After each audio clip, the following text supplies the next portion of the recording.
Do Israel and Moab have a long history? From Lot, Balak and Balaam, Ruth, and David's parents finding refuge there. Is God patient with all nations? Let's look at Isaiah 16. As Moab is attacked by foreign forces, is there a place of refuge for them in Zion, if they'll bring tribute to the king of Judah, as once did Mesha, king of Moab? Would that include submission to the one true God? Send lambs as tribute to the ruler of the land, from Selah, that is Petra, across the desert to the mount of daughter Zion. Like fluttering birds, pushed from the nest, so are the women of Moab at the fords of the Arnon. In reverse, should Moab show mercy upon the outcasts of Judah and be a place of refuge? Is there a coming king in Judah who will execute justice and righteousness?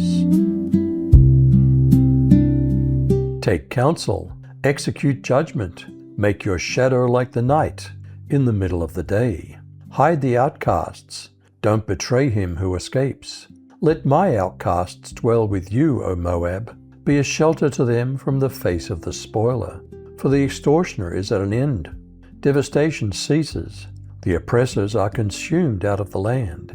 In mercy the throne will be established, and one will sit on it in truth, in the tabernacle of David, judging and seeking justice and hastening righteousness.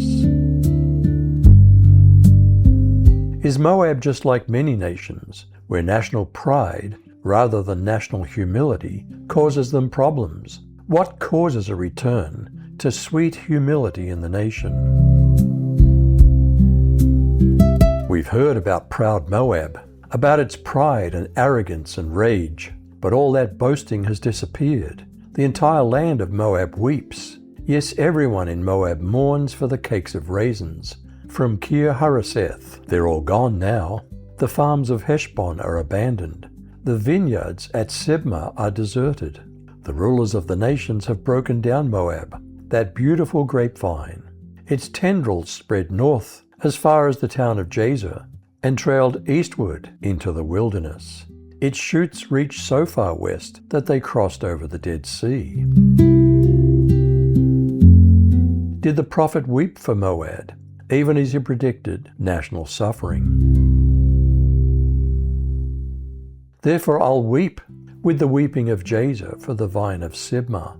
I'll water you with my tears, Heshbon, and Elealeh. For on your summer fruits and on your harvest the battle shout has fallen. Gladness is taken away, and joy out of the fruitful field. And in the vineyards there'll be no singing, neither joyful noise. Nobody will tread out wine in the presses. I've made the shouting stop. Therefore my heart sounds like a harp for Moab, and my inward parts for Kir Heres. It'll happen that when Moab presents himself, when he wearies himself on the high place, and comes to his sanctuary to pray, that he'll not prevail.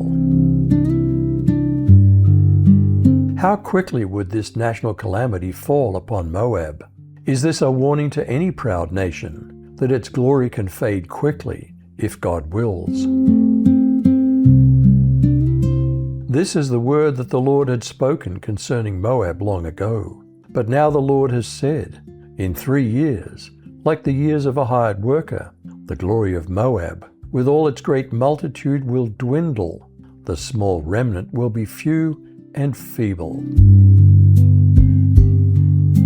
What is a principle that we, in our national pride, too often forget? Pride comes before disaster, and arrogance before a fall. Is God patient with our nations, waiting for us all to come to repentance? The Lord's not slow to fulfill his promise, as some count slowness, but is patient towards you, not wishing that any should perish, but that all should reach repentance.